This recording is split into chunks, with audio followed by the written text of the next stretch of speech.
In this video, we're going to talk about how to take limits when it's easy, and also what can go wrong when we're trying to take limits, and how we can show that a limit doesn't exist. So let's say we were considering the limit as xy approaches 1, 1 of x squared over x squared plus y squared. Like in Calc 1, when you see a limit, maybe the first thing that you want to try is plugging in the values. So what happens if I plug in 1, 1? Well, 1 squared over 1 squared plus 1 squared equals 1/2. I got a number.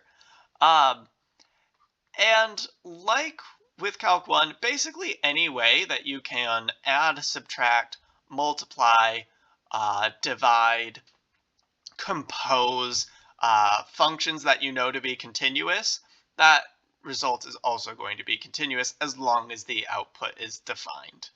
So in this case, we were taking some functions, even though they were in different variables, they're still continuous. We added them together, that was continuous. And then we did some division and it was continuous and everything was fine because, yeah. So if you can plug in the value, just plug in the value and that's good. Now let's look here.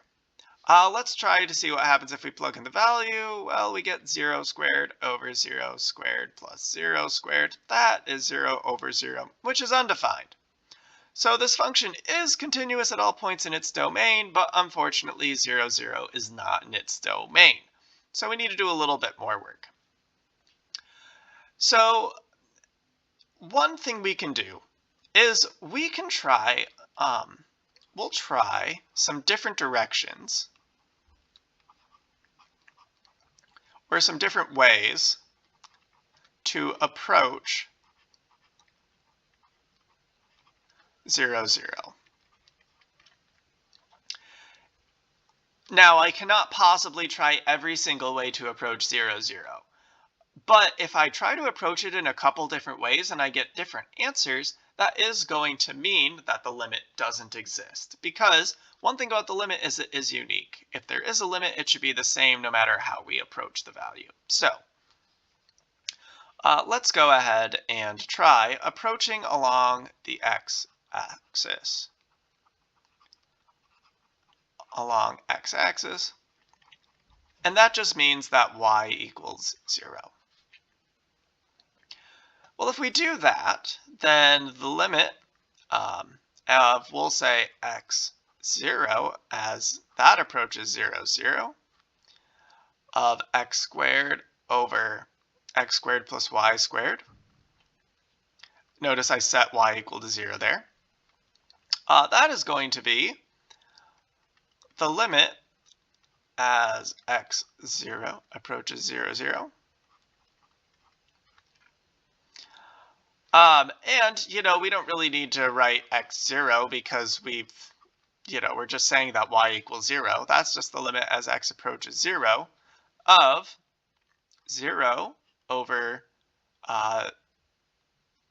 sorry, nope, not 0, x squared, y equals 0, not x, of x squared over x squared plus 0, which I think we can convince ourselves is 1.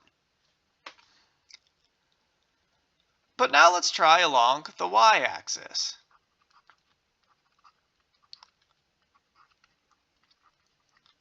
So we'll consider the limit as 0y, and this is again setting x equal to 0, of x squared over x squared plus y squared. Oh, that's supposed to be 0, 0. Okay. If we take that and we plug in 0 for x, we're going to get 0 over 0 plus y squared. That limit, and that limit as y goes to 0, well, it's 0 everywhere else, so I'd say the limit is going to end up equaling 0 there as well. So we got two different answers depending on how we approach the value 0, 0. So we would say the limit does not exist.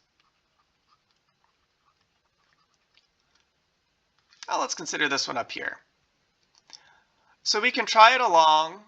We have xy over x squared plus y squared. Once again, if we plug in 0 and 0, then we'll get 0 over 0. So it's undefined. we need to do some more work. Along the x-axis, we're going to have the limit as x0 approaches 0, 0 of xy over x squared plus y squared. That's going to end up being the limit as x goes to 0 of 0 over x squared plus 0, which should equal 0. Okay. Along the y-axis, you'll try the limit of 0y goes to 0, 0 of xy over x squared plus y squared.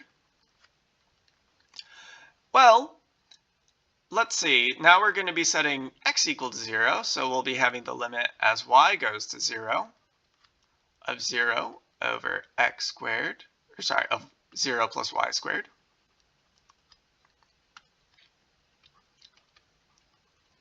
That's just 0. So along the x and the y-axis, it seems fine. Maybe it's just fine.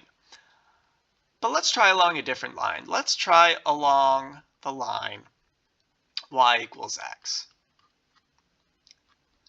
Then we're going to be looking at the limit of x comma x goes to 0, 0 of xy over x squared plus y squared. And again, we're kind of plugging in x for y. So that's going to be the limit as x goes to 0 of x squared over x squared plus x squared, which is going to be, if you look at it long enough, that is going to be the limit of x goes to 0 of x squared over 2x squared. That's just 1/2. So even though it worked for both the axes, there was, if we chose a different line, we ended up getting something totally different. So this limit also does not exist. Okay, so when we can plug in the value, it's as easy as just plugging in the value.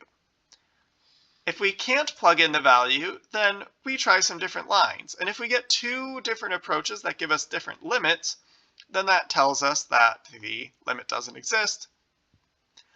But how would we possibly try all the different directions? Well, we'll talk about a few different ways to do that in the next video.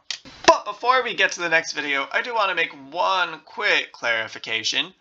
All the lines that we used, like the x-axis and the y-axis and the line y equals x, those all needed to pass through the point we're interested in. So do make sure when you're choosing your lines that they pass through the appropriate point. Okay, that is all. Now I'll see you in the next video.